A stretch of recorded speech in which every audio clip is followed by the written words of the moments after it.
Estás escuchando Nada Personal con Cristian Estrada. Hola, ¿cómo están? Estamos en otro Nada Personal con Cristian Estrada.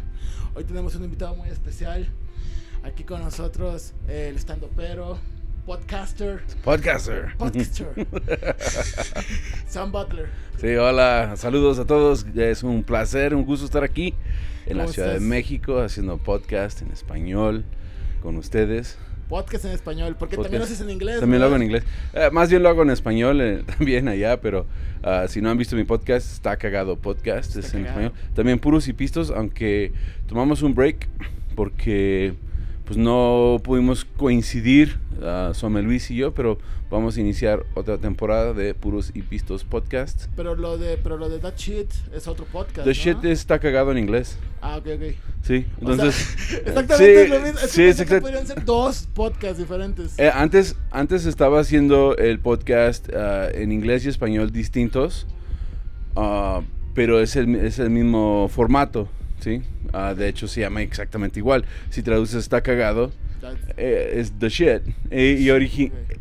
O sea, irónicamente, o sea, no sé si pero coincidentemente la traducción es exacta. The Shit Está Cagado, ¿sí? Más o menos.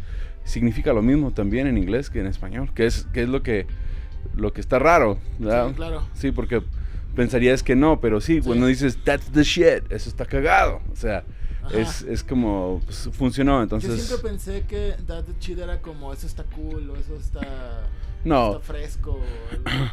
Bueno, the shit quiere decir que está chido, ¿sí? Chido, okay. That's shit quiere decir que no está chido. Sí, okay. O sea, Sí, eso es mierda. Sí, de hecho, sí es mierda. O sea, es igual que en español, o sea, como la palabra pedo en español, que puede... muchas cosas. ¿Qué pedo? ¿Estás pedo? O ni pedo. O sea, sí, entonces nomás la palabra the, que la abrevié, que le hice... Que cuando hicimos el logotipo del podcast en inglés, le pusimos DA, pero realmente es slang o modismo de la palabra the, ¿sí? Entonces es como más urbano, the shit. Más urbano. Sí, es más urbano. Tiene que ser más urbano en Texas. No, nomás es como hablamos, o sea, no es tan formal. ¿Todo ¿sí? el país habla igual? ¿Dirías tú? No, es igual que México, que como en la Ciudad de México hay acentos distintos dentro de la misma ciudad. Sí. Hasta hay diferentes acentos chilangos aquí en la ciudad. Así es en Estados Unidos, depende de la zona y región donde estés, hay diferentes acentos, pero es muy común que como Nueva York sea un tipo de modismo y como en Boston es otro, pero ese es East Coast, o sea, la costa este de Estados Unidos, tiene acentos muy fuertes, pero también tienes acentos del sur de Estados Unidos, tienes acentos de la costa oeste, entonces todo depende, pero the shit es más urbano, más chido, no es tan formal. Oye, y me llamó la atención, pero luego lo supe a los minutos, ¿por qué dura tan poco? O sea, los 20 minutos aprox, ¿no? Son 15, cuando hicimos el concepto era de 15 minutos. Okay. ¿Sí? Dos razones. La razón principal por la que dura 15 minutos es que tengo un amigo en Estados Unidos que es productor de Hollywood y produce contenido y diferentes programas y me dijo, Sam, hay un canal que está buscando contenido de 15 minutos. Ah, cool. Me dijo, entonces si tú puedes crear contenido de 15 minutos, probablemente podamos vender tu contenido a ese canal. Bueno, y él estaba hablando más de videos de YouTube o TikToks, o algo por el estilo. Y esto era antes de que TikTok de veras agarrara vuelo como agarró. Sí, entonces era, si puedes producir contenido de 15 minutos, hicieron un estudio y se dieron cuenta que la persona típica dura 15 minutos en el baño. Sí. Y de ahí nació la idea. Pues la persona típica dura 15 minutos en el baño, voy a hacer contenido de 15 minutos. ¿Sí? Y ya de ahí pues, empezamos a jugar con la idea de lo estás viendo en el baño, porque es donde antes de que hubiera internet, mi generación va a reconocer que nosotros leíamos las botellas de shampoo Sí, todos los ingredientes, porque andábamos buscando qué hacer en el baño, o agarrábamos el catálogo de Victoria's Secret de mi mamá, de mi hermana, y ahí estábamos con el catálogo. Sí, porque pues uno se avienta 15 minutos en el baño, entonces dije, no, pues ese es un buen concepto. Ya lo platiqué con Lolo, Eduardo Espinosa, que fue mi productor inicialmente con el proyecto. Okay. Y le dije, pues es que quiero, y ya salió la idea de Está Cagado. Está Cagado Podcast. Sí, Está Cagado Podcast. Ahora, porque es de datos cagados, y dije, pues 15 minutos de contenido no es tan difícil de llenar, y hay un chingo de datos cagados. ¿Qué tan difícil puede ser? Y pues la neta sí es un poco difícil. Está difícil, sí. Ya vamos como en episodio 110 ya es algo, en inglés y en español. O sea, 220 episodios. Sí, y el primer año eran distintos, el de inglés y el de español. Ok. Sí, o sea, un capítulo salía el viernes en español y el martes salía en inglés de otro tema. Sí. Sí, entonces tenía que buscar información sobre 2 distintos temas, más o menos memorizarme los datos importantes para no estar ahí nomás leyendo un guión y grabarlos con el mismo invitado. Sí fue un poquito difícil. También pasó que escuelas de inglés aquí en México me empezaron a mandar mensajes personales dándome las gracias por hacer contenido en inglés. Qué bueno. Y resulta que muchas escuelas de habla inglés de aquí de México utilizan mi podcast como una herramienta de enseñanza para inglés cotidiano, ¿sí? Y entonces ya eso me hizo sentir bien, como que aunque no tenga tantas vistas el podcast en inglés, pero sí hay personas que sí lo ven y sí lo disfrutan y sí lo aprovechan.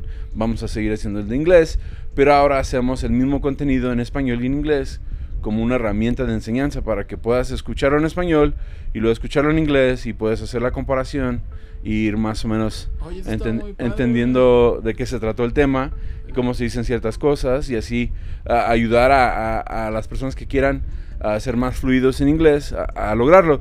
Yo he aprovechado mucho el podcast para ser más fluido en español. Cuando empecé el podcast estaba batallando más, ahorita se me empieza a soltar un poquito más la lengua, entonces estoy muy contento con el proyecto, ¿sí? La segunda razón es que mis compas de Producción Sin Contexto todos tienen podcast y eran larguísimos. Sí. Y larguísimos, hora 20. Yo por cuestiones de trabajo y andar en la calle batallaba para escuchar un episodio completo. Entonces a veces me lo chingaba en 3-4 días y a veces se me iba. Entonces yo pensé, debe haber podcasts más cortos porque no todo el mundo tiene el tiempo o el trabajo. Si uno trabaja en oficina o si uno trabaja en un lugar donde puede estar escuchando radio, lo que sea, eso está chido, pero cuánta gente no. Yo soy un ejemplo de eso. Yo no me tengo el tiempo, entonces dije, pues hace falta contenido cortito, algo que puedas escuchar, aprender algo y luego en el día te acuerdas y hasta sale en la plática en la comida con un compa o vas a la barra después del jale o conoces a alguien que y tienes de qué platicar. De eso se trata el podcast, o sea, son datos cagados. Al principio traté de hacer mucha investigación como Badía hace en Leyendas Legendarias y me di cuenta que no es necesario, o sea, realmente no es necesario. Si es un tema que te gusta y nosotros cubrimos algunos puntos en cuanto al tema, entonces tú solito vas a ir a buscar la información en cuanto a ese tema. Yo no sabía que eso era algo, entonces ya como que despertamos el apetito en ti de aprender algo y ya vas y lo buscas. Entonces son 15 minutos. Yo batallé mucho al principio porque quería hacerlo igualito que Leyendas, o sea, muy, muy detallado los datos. Quería tener invitados sorpresa, quería sorprender a los invitados con datos. Y la verdad es que en 15 minutos no se logra hacer todo eso. Entonces ahora es más ameno, a veces lo grabo yo solo, a veces tengo invitados, pero la idea es, vamos a hablar de un tema que tal vez tú no sabías, ni yo sabía, y ya es un tema de conversación para el futuro. ¿Cuál ha sido el invitado que más te ha gustado llevar? Bueno, he tenido la oportunidad de tener muy buenos invitados, todos me han gustado hasta la fecha, Pero el episodio que acabo de grabar con Johnny Mejía, sí, saludos. Eso siento que es como un breakthrough. No sé cómo se dice breakthrough en español, sí. Pero es como como que rompí el hielo, sí. Okay. Así como que fue el primer episodio, el episodio de que acaba de salir hace 2 semanas, que nací en la cárcel, donde fue una entrevista directa de una persona y fue sobre un tema que no necesariamente tenga que ver con stand-up o comedia, sí, pero fue un tema un poco fuerte. Fue otro concepto también. Sí, es otro concepto, pero sigue estando cagado. O sea, sigue siendo un dato muy interesante. Entonces, siento que a lo mejor eso va a ser algo que voy a tratar de hacer más en mi podcast, es tener invitados que si encuentro un dato y encuentro a alguien que sea experto en cuanto a ese dato o tenga que ver con ese dato, entonces sentarnos a un formato de tipo de, pues platícame cómo es que funciona esto, ¿sí? Creo que eso es como el nuevo nivel que quiero lograr con Está Cagado. El podcast, sí. Sí. Eso está muy padre, man, porque es como la evolución, ¿no? Sí, O sea, sí. Y de hecho, esto es exclusivo aquí con ustedes. Todavía ni siquiera lo he platicado con Ram, que ahora es el productor de Producciones Sin Contexto, que ya que Leyendas está tan ocupado y Eduardo Espinosa también está súper ocupado todo el tiempo, ya tenemos equipo de producción. Y Ram, que era nuestro productor en el Late Night, ahora es mi productor de Está Cagado y ni siquiera lo he platicado con él, pero hice un episodio en cuanto a los organilleros aquí en Ciudad de México, también con Johnny Mejía hace como 2 semanas. Pues ya me invitaron a trabajar con ellos un día. Ok. Sí, en Guadalajara, pero organillero. Entonces la idea es irme a Guadalajara a trabajar de organillero un día con los organilleros y que vaya a Ram conmigo y grabe todo y subirlo como un extra del podcast. La productora está en Ciudad Juárez. En Juárez, ok. ¿Y tú estás en...? Yo vivo en El Paso. En El Paso, sí. Sí. ¿Cómo es crecer en El Paso? Pues es distinto. No, pues, claro. Bueno, yo bromeo mucho de que El Paso es la ciudad más norteña de México. Sí, porque... Y tengo unos amigos que son estandoperos ahí que dicen que El Paso es 80% latino y 20% inmigración. Sí, o sea, somos... La verdad, El Paso es súper latino, súper mexicano, principalmente mexicano. Ya.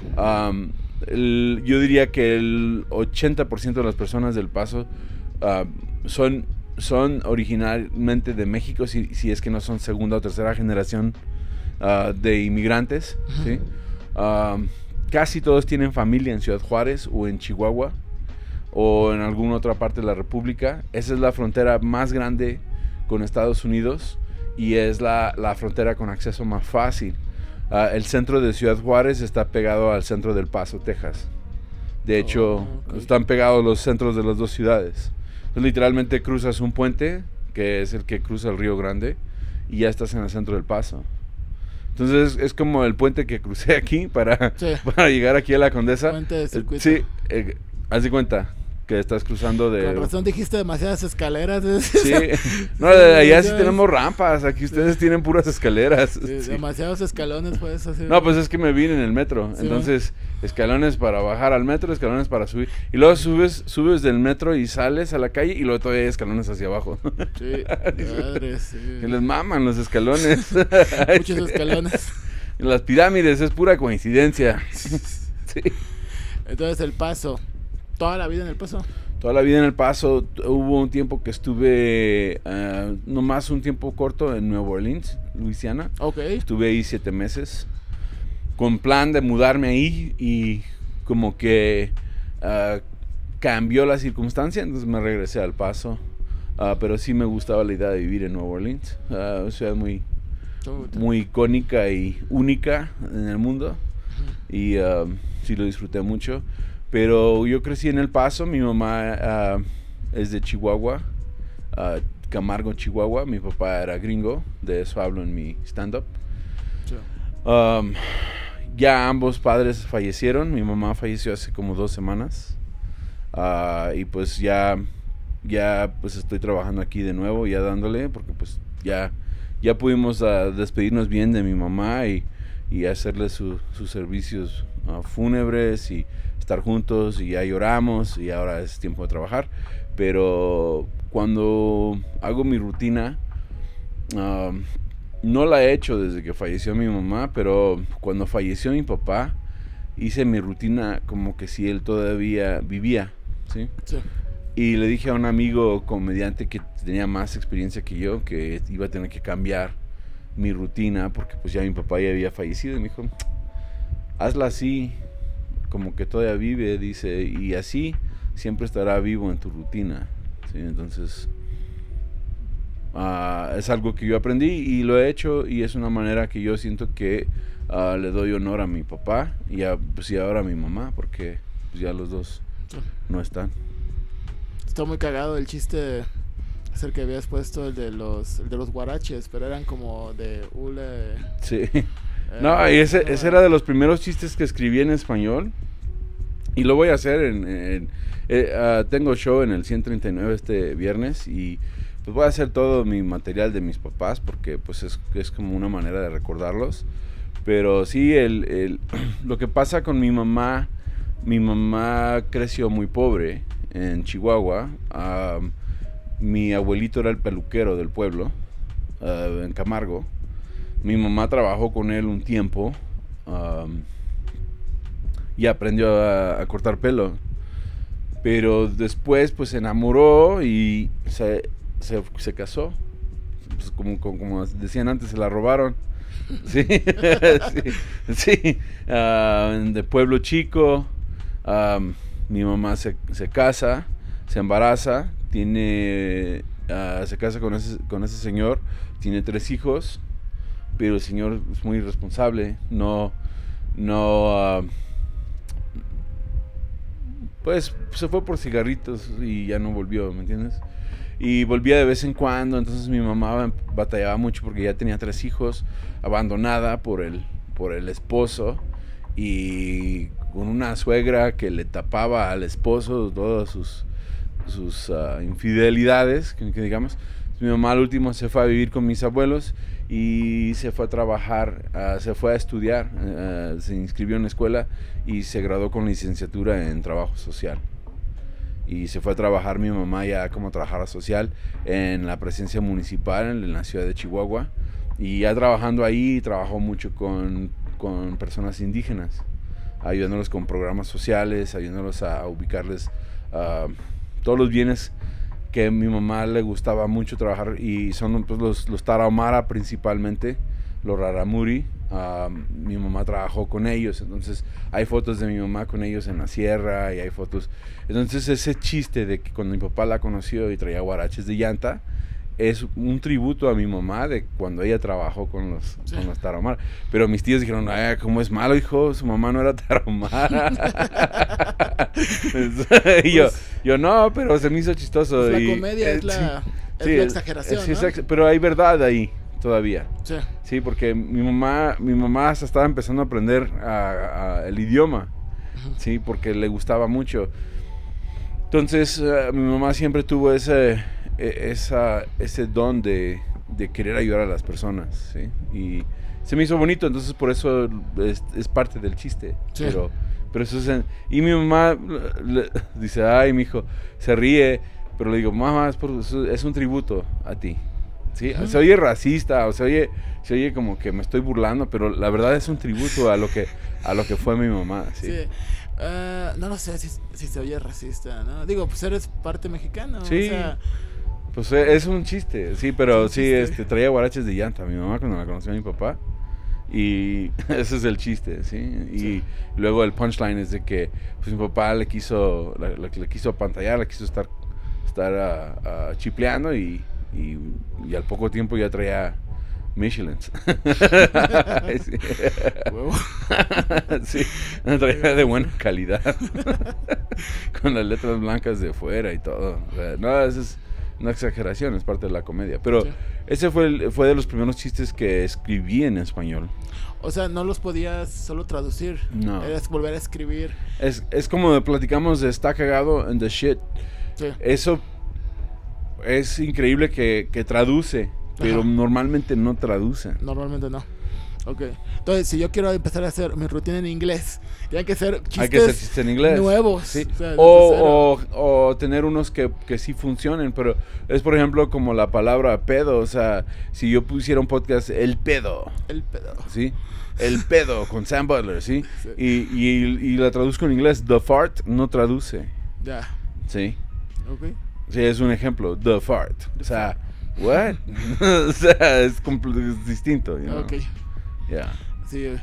Oye, ¿y por qué empezar a hacer comedia en español? Esa es una buena pregunta y tiene una respuesta muy larga. Sí. Ah, sí. Lo que pasa conmigo que me caso a los 20 años de edad. Mi primera esposa, o mi esposa de ese tiempo, tenía 19 años. Nos casamos bien jóvenes. Crecimos en la iglesia juntos, entonces en la iglesia así se usa. Ok. ¿Sí? Que dice- ¿Cuál? nosotros fuimos testigos de Jehová. Ah, testigos, ok. Sí, entonces así se usa porque si metes la pata, pues ya no solamente tienes el riesgo de contraer una enfermedad o un embarazo no querido, pero ahora estás pecando contra Dios y tu conciencia y Ok. entonces en las iglesias cuando se maneja ese tipo de culpabilidad, muchas veces se casa uno joven, ¿sí? Porque pues ya está uno en plena pubertad y uno ya lo que necesita es ya el cuerpo quiere procrear, ¿sí? Entonces nos casamos chavos, somos compas ahora, pero sí mucho de mi rutina tiene que ver con el divorcio. Sí. Y ella lo ha escuchado y se ríe, ella ha ido a mis shows y se ríe y dice que está chido. Hasta quiere que le dé regalías, dice, me tienes que dar regalías de los chistes que escribiste porque... Ah, huevo. Eso sí me lo han dicho a mí también. Sí, porque le digo, nada, ni madre, o sea, yo ya las pagué. Ay, sí. Pero cuando estaba casado con ella, llegó un punto que sí sentía un poquito de arrepentimiento de haberme casado tan chavo, porque dije, me hubiera gustado haber sido estandopero, nunca, es algo que siempre quise hacer, pero no me di el tiempo, pues me alebresté, me casé chavo, y al momento de casarme, eso sí, mi papá nos inculcó el ser responsables con nuestra familia, entonces me puse a trabajar, a hacer todo lo posible por tener nuestra casa, tener nuestras cosas. Y llegó un punto que sí me sentía como un poquito arrepentido de no haber hecho stand-up. Y allá en El Paso, Texas, y en Estados Unidos, lo que pasa cuando la policía te da una infracción o el tránsito, que ya se maneja, la policía y el tránsito son los mismos. Pero si la policía te da una infracción, ellos te dan la opción de ir a la corte a pelear la infracción. Ok. Y si es la primera infracción en mucho tiempo, como en un año, el juez te da la opción de ir a un curso de manejar defensivamente. Ah, ok. Ya. Entonces ese curso es de 6 horas. Y es bien pesado ir al curso. Pero si haces el curso y presentas certificado que hiciste el curso, el juez te quita la infracción. Pagas mínimo lo que es el tiempo de la corte, que son como una fracción de lo que es la infracción, y ya no queda en tu archivo. Entonces, como eso de los 80s, 90s, yo digo que más bien como los últimos de los 90s se les ocurre a los estandoperos conseguir trabajo como instructores de clases de manejo defensivo, ¿sí? Como que quería, así como hacen aquí las escuelas de stand-up, Sí. para ganar lana, eso hacían pero con los cursos de manejo defensivo. Ok. ¿Sí? Entonces empezaban escuelas de Comedy Defensive Driving. ¿Sí? Entonces puedes ir a un curso de defensa, de manejar defensivamente con instructor comediante profesional. ¿Sí? Entonces ya ibas al curso y había videos que tenías que ver a fuerzas por ley, que eran del estado, pero ya el comediante se burlaba de los videos. Como me acuerdo que uno de los cuates siempre traía, en todos los videos siempre tenían zapato de vestir y siempre era café. Dice, al estado de Texas le encantan los zapatos de café de vestir y todo el mundo se ríe. Y entonces hacían la clase más amena, más fácil. Y en ese curso había un stand-upero. Tomé un curso de comedia yo no era stand-upero. Y alguien le preguntó en cuanto al stand-up y la comedia en México y en Estados Unidos. Y él dijo, es que es muy distinta. Dijo, allá cuentan chistes, allá son personajes, y aquí nosotros contamos historias y son más como anécdotas. Dijo, es muy distinto el estilo gringo al estilo mexicano. Dice, no son para nada iguales. Dijo, pero yo creo que algún día llegará a ser el estilo americano en México y en países latinoamericanos. Dijo, pero ahorita no. Pero algún día, tal vez. Y me acuerdo que en ese momento yo dije, estaría chido ser parte de eso. Yo ni siquiera era estandopero, pero como que ahí fue una semillita que se plantó de que si eso llega a suceder, me encantaría ser parte de ello. ¿Ya? Entonces pasan unos años, como 10 años, y me encuentro en el escenario haciendo stand-up en inglés, trabajando en ya para ese entonces yo ya tenía más o menos carrera en inglés. Estoy trabajando en los improv, en clubes de comedia en Los Ángeles, Nueva York. Ando viajando por todo el país haciendo stand-up en inglés. Y un amigo en Los Ángeles, Richard Villa, que es uno de los pioneros del stand-up en español en Estados Unidos,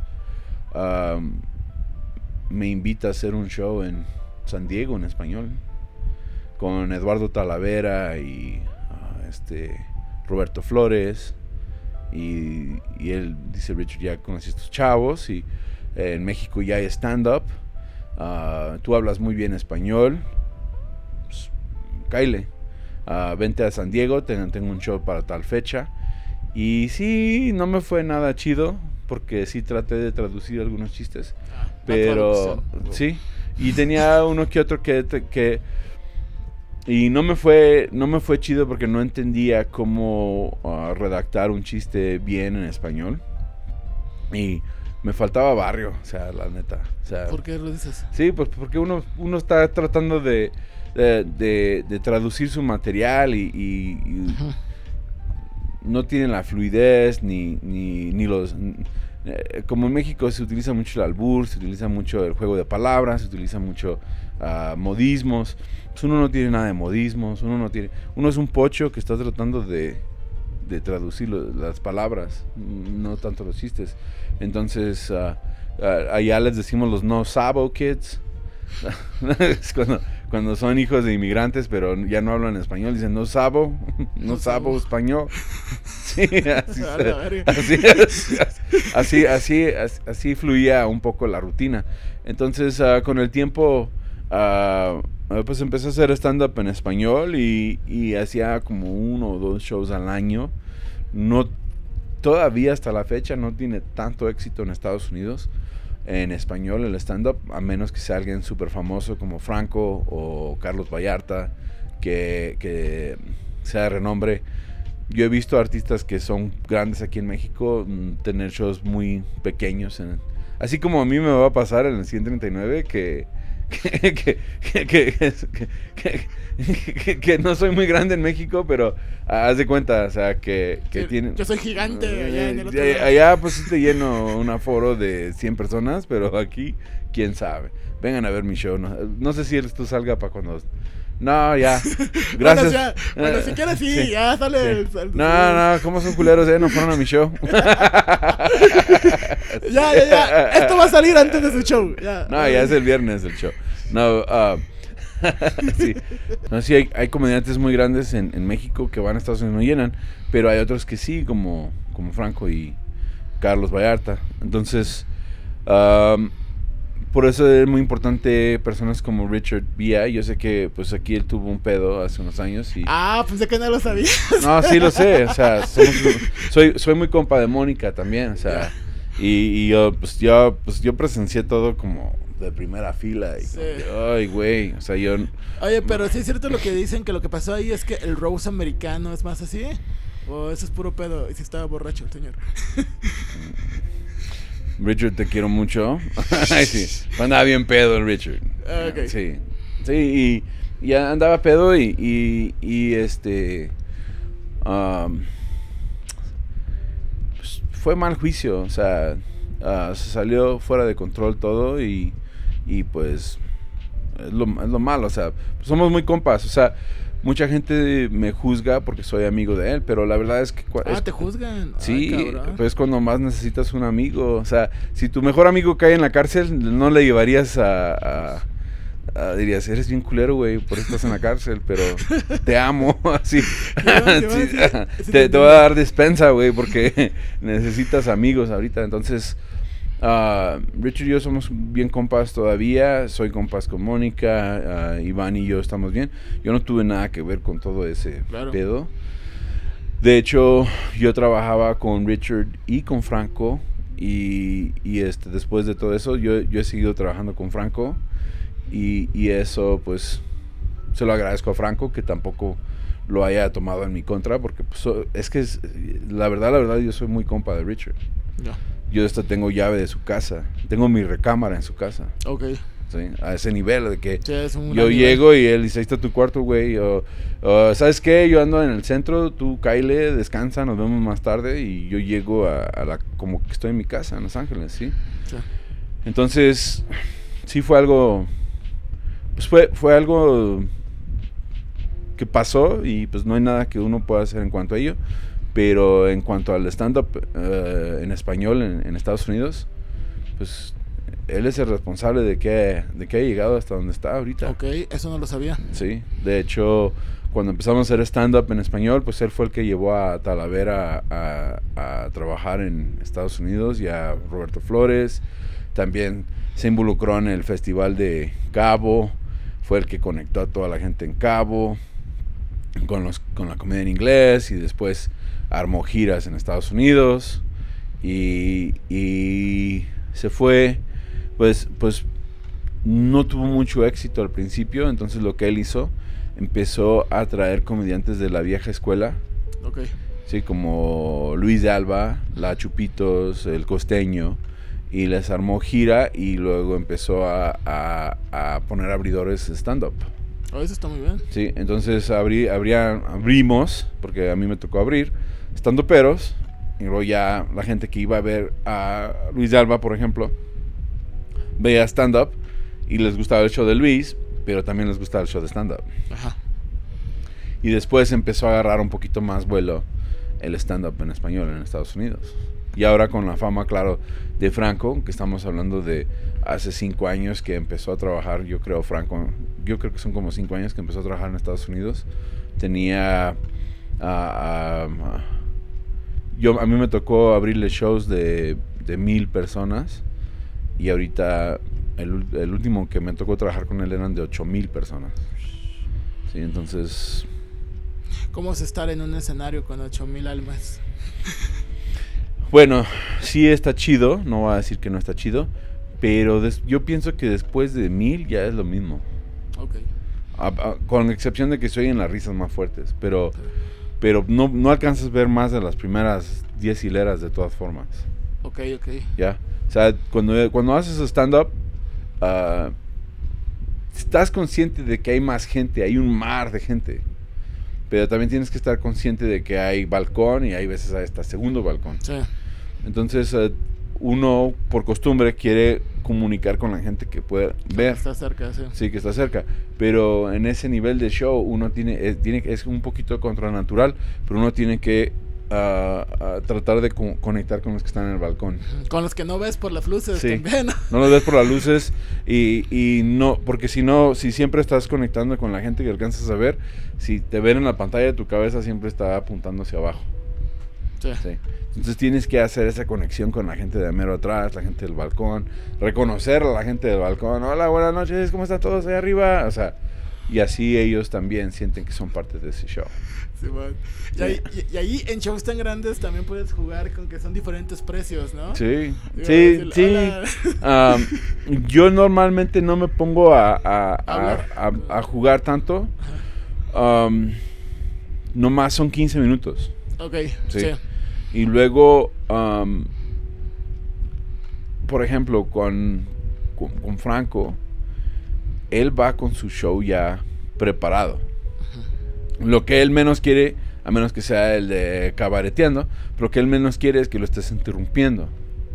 Claro. ¿Sí?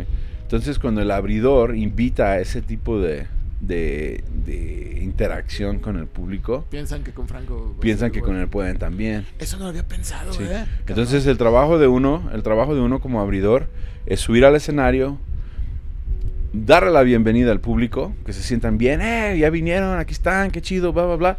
Mira, yo soy fulano de tal, dicen, pues qué pedo de este güey, qué, por qué está aquí, yo no pagué el boleto para verlo a él, o sea, Sí, claro. ¿sí? ¿Por qué necesitan abridor? Yo tengo hasta un chiste, digo, Franco me tiene de abridor porque pues él conoce a su gente y saben que todos van a llegar tarde.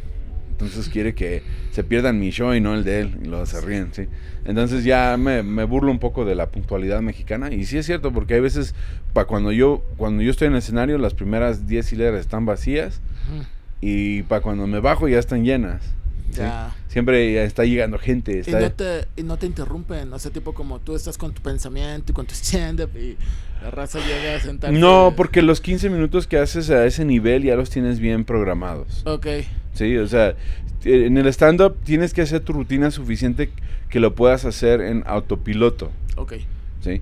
Dicen que son 5,000 repeticiones para que se haga una reacción normal en cualquier ejercicio. ¿Sí? Si eres un boxeador y tiras mal el gancho, tu entrenador te enseña cómo tirarlo bien y te hace hacer 5,000 repeticiones para que se haga tu nueva normalidad. Ya ¿Ya? veo. En el stand-up es lo mismo, tienes que hacer tu rutina tanto que la puedas hacer sin pensar. Y sí pasa, a veces estás haciendo y dices, ¿hice este chiste o no lo hice?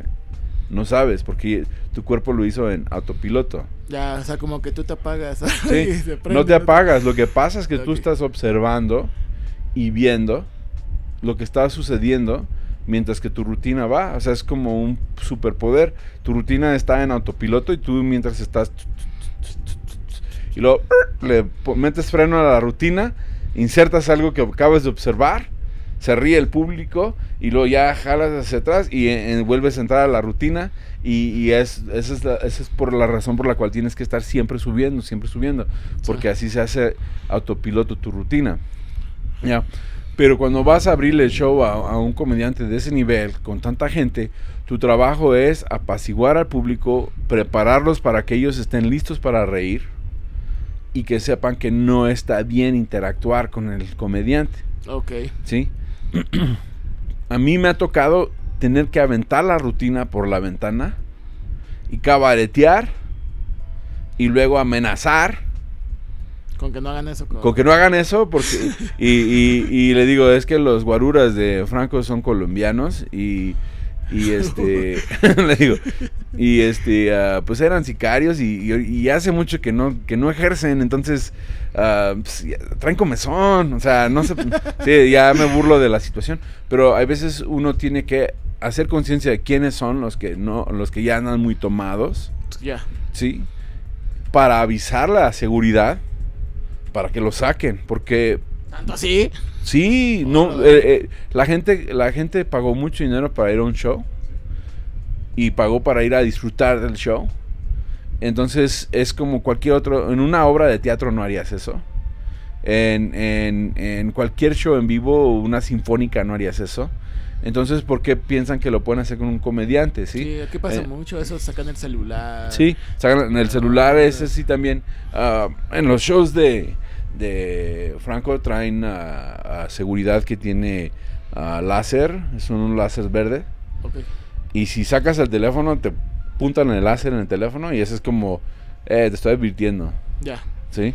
A la segunda te quitamos el teléfono o te sales de la sala, ¿sí? Porque hay que proteger al artista. Ellos, el show que trae ahorita Franco de Gaby, está excelente ese show. Pero si alguien lo sube al internet, pues le está quitando lana a Franco. Lo va a subir cuando ya haya hecho sus giras con ese show. Entonces hay que proteger al artista de todas formas. Y el abridor, aunque a uno le gusta el prestigio de ser abridor de un comediante grande, el trabajo de uno es limpieza general. O sea, uno está haciendo limpieza, preparando el escenario para el comediante que va a salir. Y ese es el trabajo del abridor, poner al público apaciguarlos, tranquilizarlos y prepararlos para reír y aceptar ya cuando sale el estelar que todo fluya bien, ¿ya? Y muchas veces no, muchas veces bueno, cuando recién empiezas a ser abridor así es con comediantes grandes, como que se te sube un poquito, tienes un poquito de ego, de que la gente no está ahí para verte a ti, la gente está ahí para ver al estelar. Obvio. Sí. ¿Tú has tenido ese ego? No, la verdad es que no. La verdad es que en parte fue parte de mi crianza religiosa. O sea, nosotros siempre se nos inculcó que el buscar la fama propia es malo. Entonces como que eso me detuvo mucho. Pero también soy muy creedor de que entre más te crees, más mal te caes. Ok. Sí, o sea, ahora lo vi con el fallecimiento de mi mamá, mucho cariño, mucha gente dándome el pésame, mucha gente mandándome abrazos y acogiéndome, o sea, está bien dicho. Sí, no, pero sí, se me ocurrió un albur, no, pero así, abrazándome, pero virtualmente, y sentí que fueron muy sinceros en sus comentarios. Y es porque yo no tengo ego en cuanto a esto, ¿sí? Yo siento que si yo fuera un comediante con mucho ego, que me creo mucho, yo creo que no sería igual, ¿me entiendes? Y es que yo estoy consciente de que entre más uno force las cosas o quiera que a huevo, o sea, no se da. Sí. No se da. Yo he tenido una carrera increíble sin querer queriendo, como dice el chavo. Sí, yo lo único que quería es hacer reír a la gente. Sí. Sí, y cuando menos pensé, estaba en escenarios grandes, con comediantes grandes, en clubs de comedia grandes, y estaba tanto gringos como latinos, mexicanos. Me ha ido muy bien en los dos lugares, pero yo nunca esperé nada. Yo lo que quería es nomás hacer el mejor trabajo posible y hacer a la gente reír. Y así me hice de muchos compas. Yo sin querer caí en producciones sin contexto. Antes de que fueran famosos ellos, yo caí ahí como invitado, así como me invitas a tu podcast. Y aquí estoy en tu podcast. Me invitaron. Sí, gracias. No, pero me invitan. Yo realmente no sabía de qué se trataba. Fui y ya nos hicimos compas. Y mira ya todo lo que se ha logrado por ser compas. ¿sí? Y es por no tener ego. O sea, yo de veras trato de no tener ego en este negocio ni en nada, porque cuando caes, la gente te abraza, te recoge, te hace sentir mejor cuando eres una persona un poco más humilde. No puedo decir que soy el más humilde, porque entonces eso es como contradictorio. Sí. soy bien humilde, ¿verdad? Es como hay un dicho en inglés que dice que había un niño que ganó medalla por humildad, se la puso y se la quitaron. O sea, entonces el punto es de que yo me esfuerzo por tratar de ser lo más humilde posible en cuanto a las cosas. También hay un pedo aquí en México, que cuando yo empecé a hacer stand-up en la Ciudad de México específicamente, porque ya había trabajado en Tijuana, había trabajado en San Diego, había trabajado en Juárez, en Los Ángeles, en El Paso, todo en español. Pero cuando ya me invitaron aquí, la primera vez que trabajé stand-up en México, me invitó Adal Ramones a Están Parados. Okay. Y ya conocía al tío Robert, ya conocía al Cojo, ya conocía a Isaac Salamé, ya conocía casi a todos los de la escena de aquí. Como que tuve la fortuna de empezar en español cuando ellos empezaban en español. Entonces ya, o sea, esa es como la primera generación de stand-up aquí de México. Sí. Y estuve en el momento apropiado, en el lugar apropiado. Y pues los conozco a todos, somos compas y me llevo bien con todos. Yo no tengo ningún pedo con ninguno de ellos. Pero cuando empecé a trabajar aquí en México, la primera vez que trabajé aquí en México fue con Adal Ramones en Están Parados. No estaba preparado ni listo para hacerlo, no tenía suficiente experiencia haciendo stand-up en español. No me fue tan chido, pero pues tuve la dicha de hacerlo. Sí. Bueno, empecé a venir a México a trabajar más y me di cuenta que el público mexicano no me quería.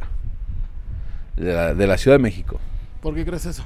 Yo creo, y esa es mi teoría, que ellos creen o creían que porque yo soy gringo, que yo me creo mucho por ser gringo. Okay. ¿Sí? Entonces, y este güey que, o sea, viene aquí y como que me di cuenta así cuando trabajando de que pasa eso mucho. O sea, hay mucha gente que es mexicana o de origen mexicano que vive en Estados Unidos y ya cuando vienen a México se creen superiores y actúan como whitexicans, pero viven de aquel lado, ¿sí me entiendes? Sí, man. Entonces me di cuenta que lo primero que tengo que hacer yo es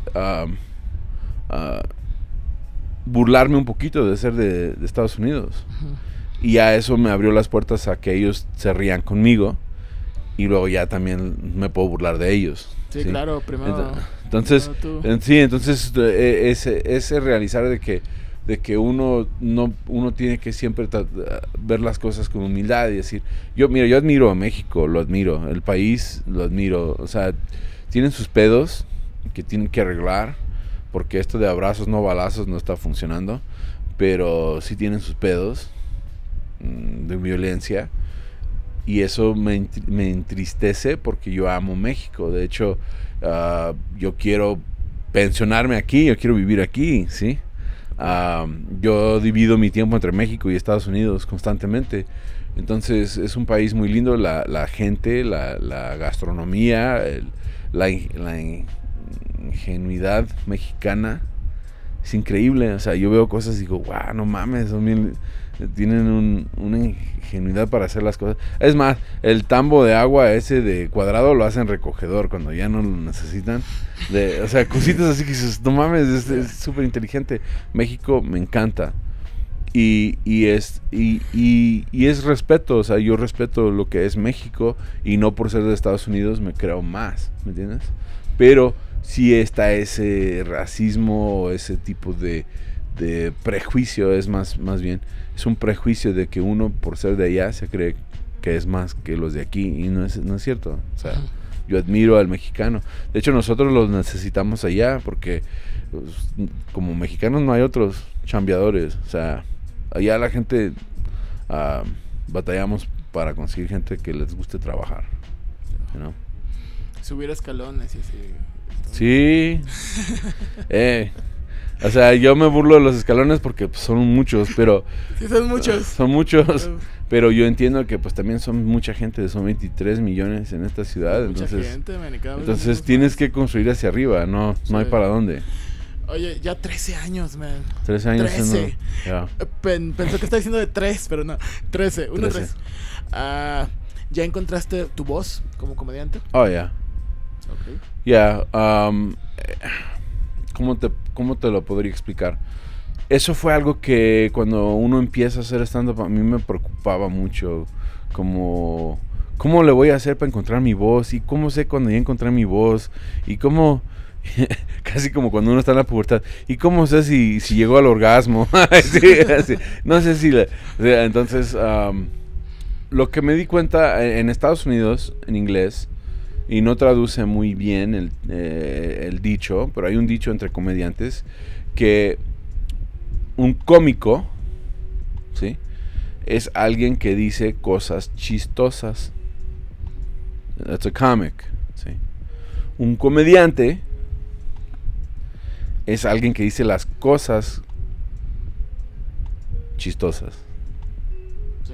Sí. Puede ser Entonces la idea es de que no una persona nueva está buscándole el chiste al chiste.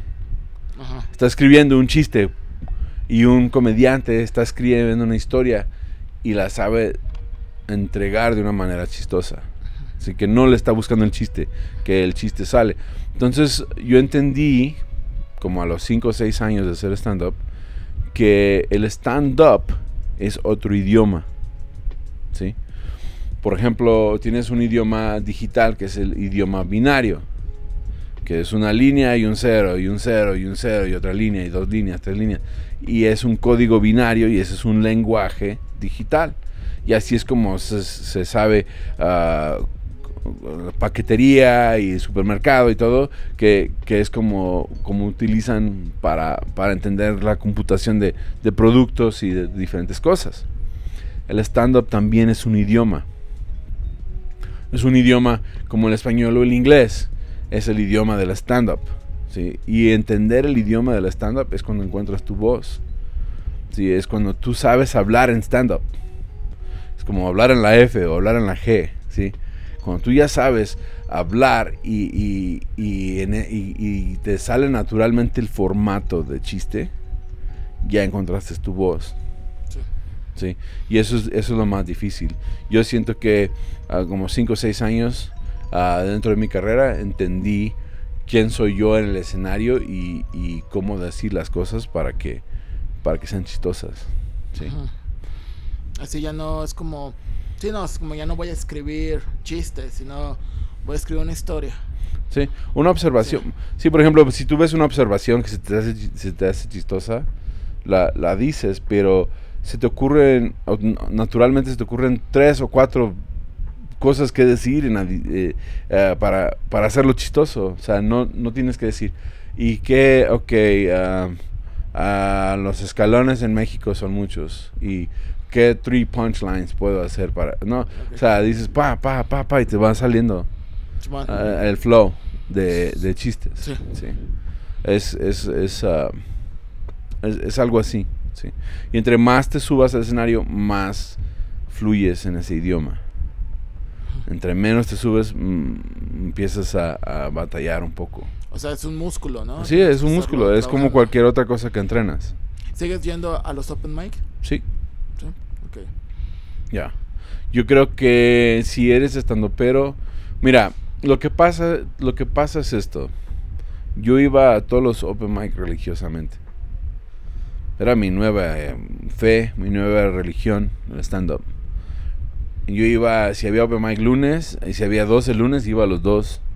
Si iba a 3, lunes, martes, miércoles, jueves, viernes, sábado, domingo, lunes, martes, no importaba, yo iba a todos los open mic. ¿Sí? Para mí, el open mic es sparring en el box.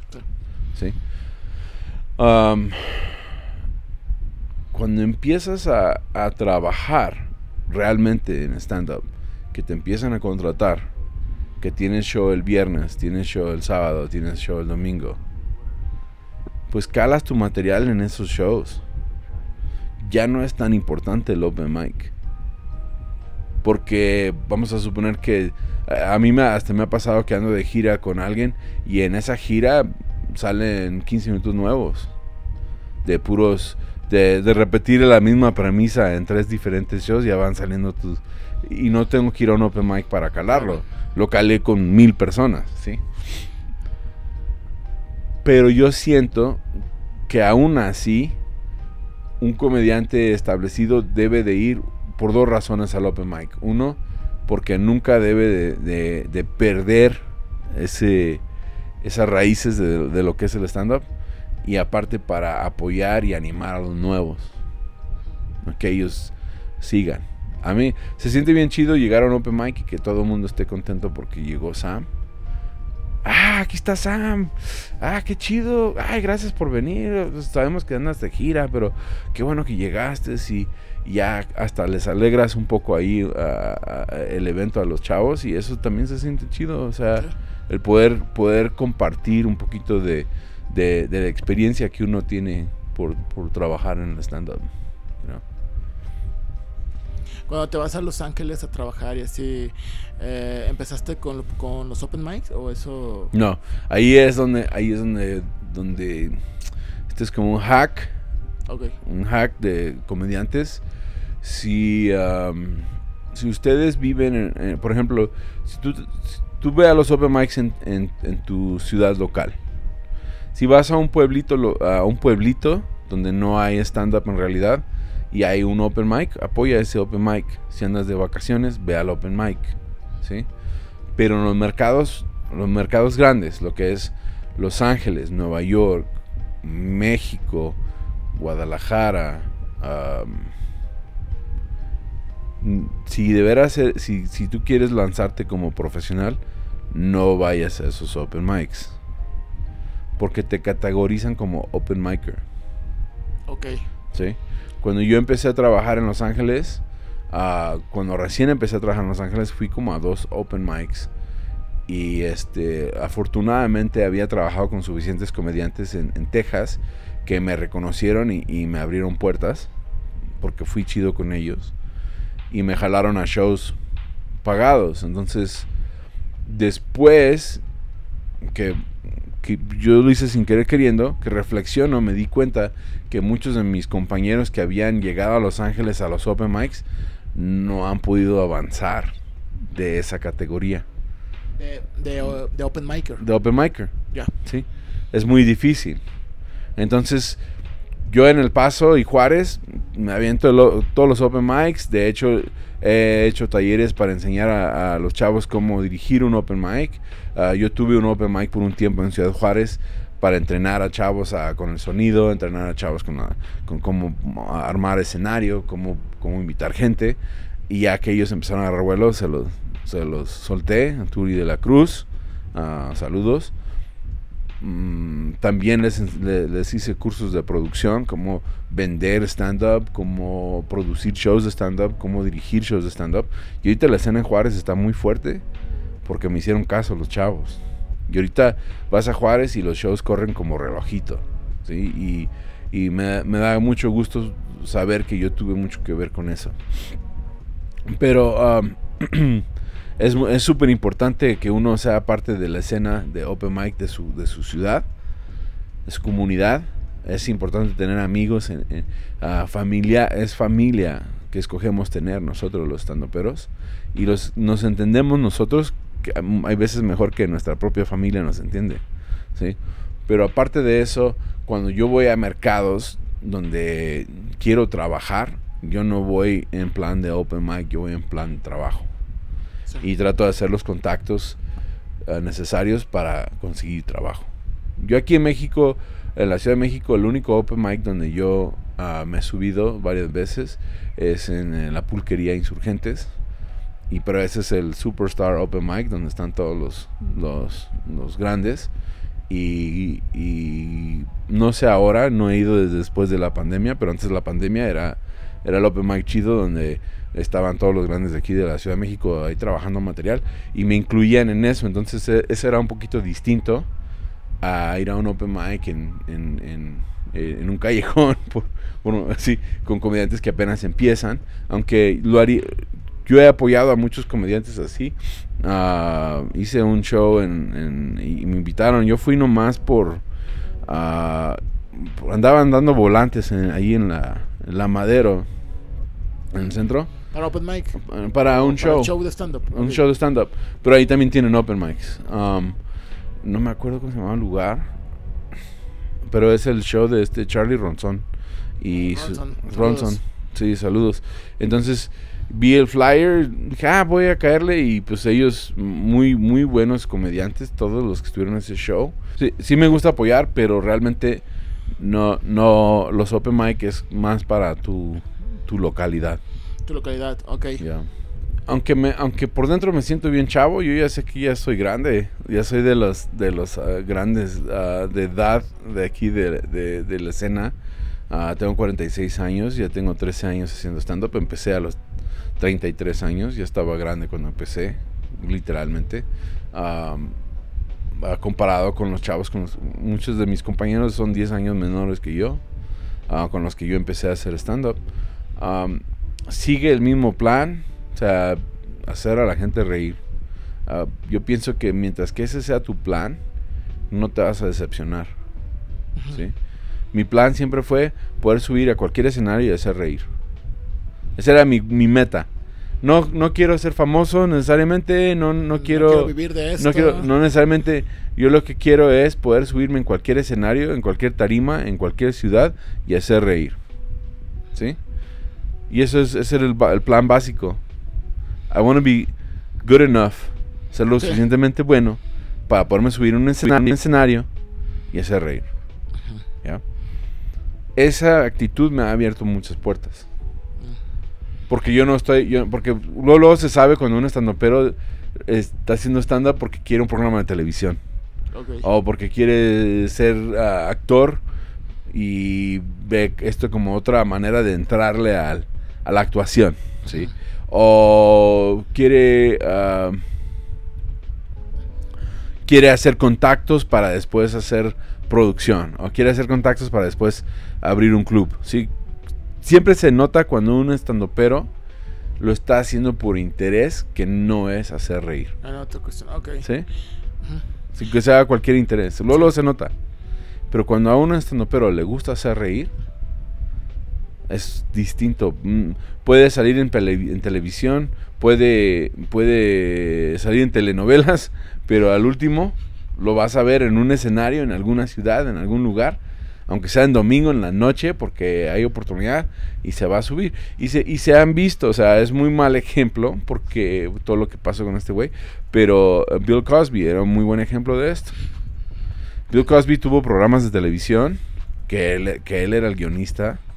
Él tuvo películas, pero él lo veías el domingo en la noche haciendo stand-up en algún lugar. Sí, o sea, ahí sabías que le gustaba el stand-up. Él es stand-upero, ¿sí? Fundamentalmente ese es su fuerte, el stand-up.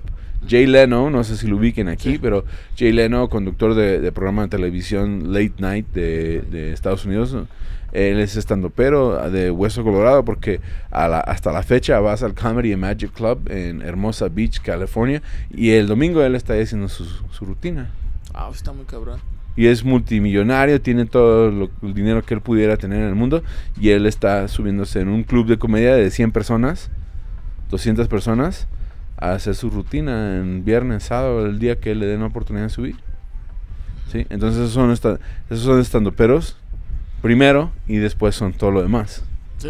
Ya, yo soy igual, o sea, yo soy stand-upero primero y después podcaster. Nomás soy podcaster porque no había stand-up en la pandemia. Sí.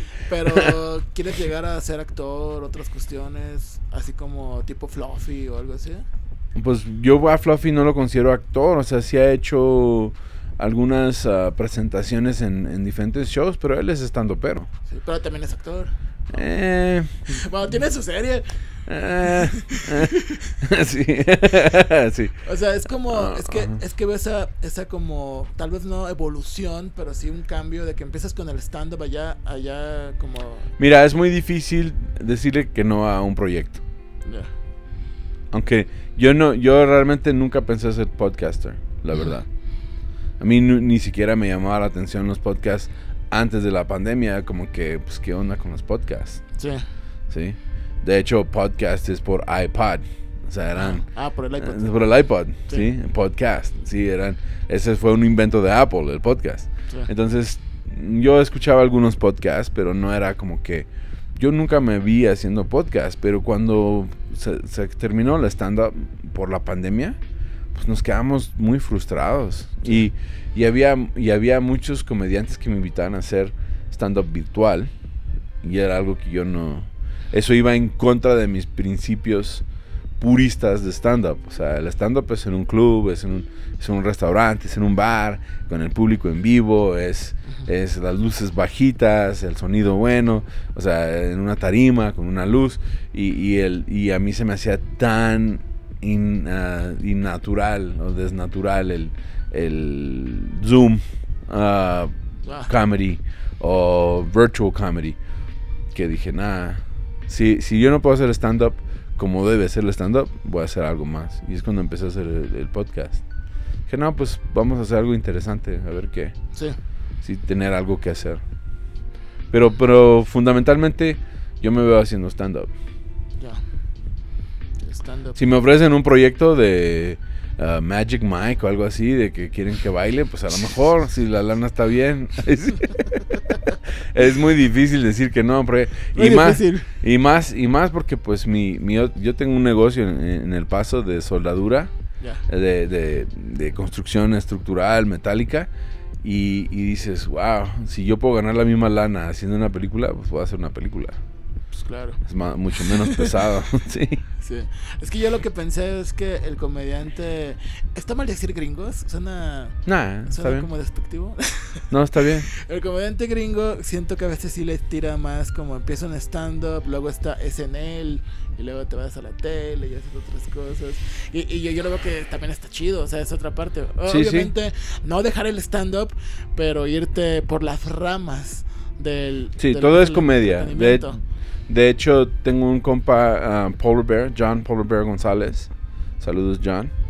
No habla español, pero John se hizo famoso en TikTok. Ok. Ahorita tiene más de 1 millón de seguidores y está vendiendo giras en Estados Unidos. Y a mí me tocó la primera gira que armó, a mí me tocó ir de abridor de él. Richard Villa le armó la gira, es mi compa, y le dije, mira, mi compa va muy bien en TikTok. Los conecté y ellos armaron la gira y ya tiene como 3 años de gira, 2 años de gira. Okay. Ya, y muchas fechas, le está yendo muy bien a mi amigo, pero él se hizo famoso en TikTok. Pero lo que pasa con las personas que se hacen famosos por plataformas como YouTube y TikTok, generalmente después quieren entrar al stand-up. Porque pues es lana que no pueden dejar, ¿sí? Sí. Entonces, generalmente, como no metieron el tiempo en hacer stand-up, no es chistoso. Ya. Sí. Entonces, se quema un poco el stand-up cuando son YouTubers o cuando son TikTokers. Pero mi amigo John tenía 8 años de stand-up antes de hacerse famoso en TikTok. Sí. Entonces, ahorita estamos yendo a los clubs de comedia y los gerentes se quedan asombradísimos de que este chavo revienta con el stand-up. Si pensamos que era solo TikToker, pero eres muy buen stand-upero, ¿cuándo puedes regresar? Y le dan fechas otra vez de volada porque revienta el público y ahora está llenando los escenarios con su fama. Entonces está llenando escenarios y está reventando y están muy contentos con él todos los gerentes de los clubes de comedia porque pues es lana para ellos. Entonces yo pienso que para yo llegar a otro nivel en el stand-up voy a tener que dedicarme a algo más, o sea, a crear más contenido, a hacer diferentes cosas.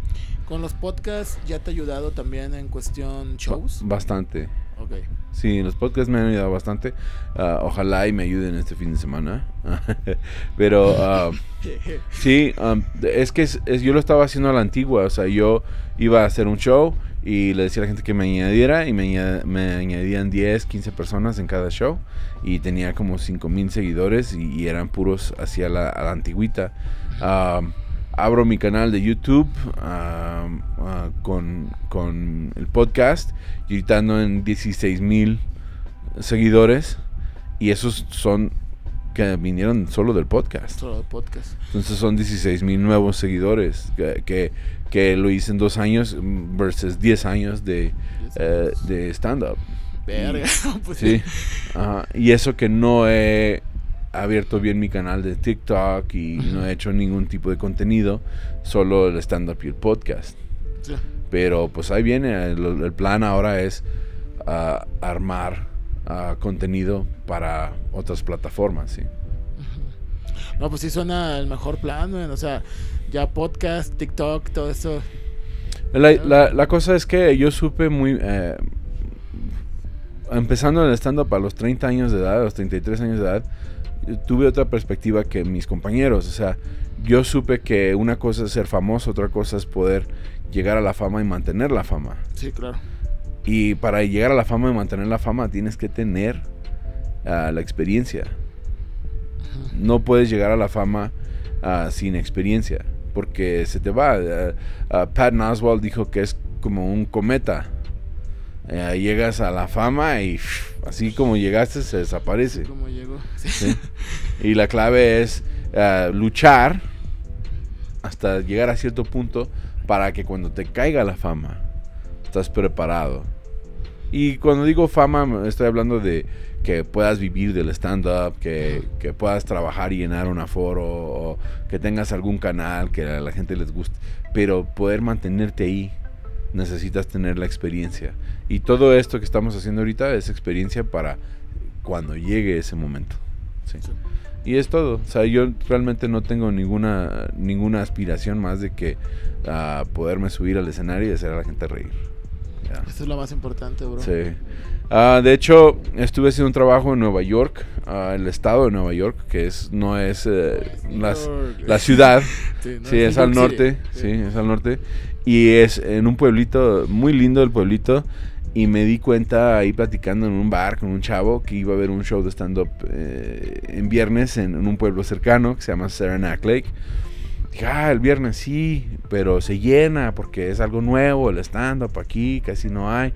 Vienen unos chavos de Filadelfia, Kyle, pues yo dije, no, pues no me voy a perder. No hay stand-up aquí en este pueblito, voy a ir.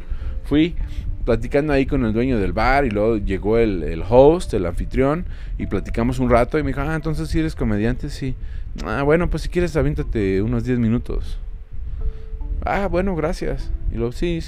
Y ya, no, pues a ver si eres comediante real, no te conoces, sí. Bien verga, güey. Y luego... Y se agarras el escenario, o sea, traía muchas ganas de subir al escenario y como que al último me dijeron, no, güey, sí, tú sí eres comediante. Digo, y fue en inglés todo, ¿verdad? Pero le dije, Sí. no, pues sí, ya tengo 13 años en este pedo, güey. Y el dueño del bar me dijo, dame tus datos para ver cuándo podemos a ponernos de acuerdo para armar unos shows aquí. O sea que sí, o sea, me fue muy bien. Entonces, también, o sea, eso es lo chido, poder ir a cualquier escenario, en cualquier lugar de tu país. Y del mundo. El mundo no necesariamente, porque no puedo en Japón, por ejemplo, pero sí, de hecho, en septiembre voy a Italia y voy a hacer 2 shows, uno en Roma y uno en Milán. Son en inglés, no son en italiano, porque no hablo, no parlo molto bene italiano, ¿ya? Sí, pero son en inglés, pero pues voy a tener la oportunidad de trabajar en Roma y Milán en inglés con una comunidad que es mixta, o sea, es europea, expats o lo que sea. Okay. Entonces es muy chido. ¿Sí? Sí, suena muy padre. Sí. De paso, ¿sabes inglés y español? Eso ya es casi todo el mundo. Sí, es la mitad, sí, por lo menos. Pero ese es el punto, o sea, poder subir a cualquier tarima en cualquier ciudad y hacer reír se me hace lo más bonito del mundo. A mí no me importa la fama, si la fama me quiere, me encuentra. Y así es. Sí. Bueno, muchas gracias, Sam Butler. Gracias por invitarme. Por venir al podcast de Nada Personal, bro. Sí. Sí. Estaba muy personal para hacer nada personal. Por eso la cosa es así. Qué ironía. Qué ironía. ¿Cómo se llama el programa? Bueno, chavos, muchas gracias por vernos. Gracias. Sam Butler. Sí, si me quieren seguir en redes sociales, me encuentran como Tu Amigo Sam. TU Amigo Sam. Pegadito es mi Instagram personal, separado es la página, o sea, Tu Amigo, porque pues no me dejan poner Tu Amigo Sam en páginas personales. Pero no, porque tiene que ser nombre personal. Nombre y apellido. Nombre y apellido. Entonces, Tu Amigo Sam. En mi Facebook. Si me quieren añadir, gracias.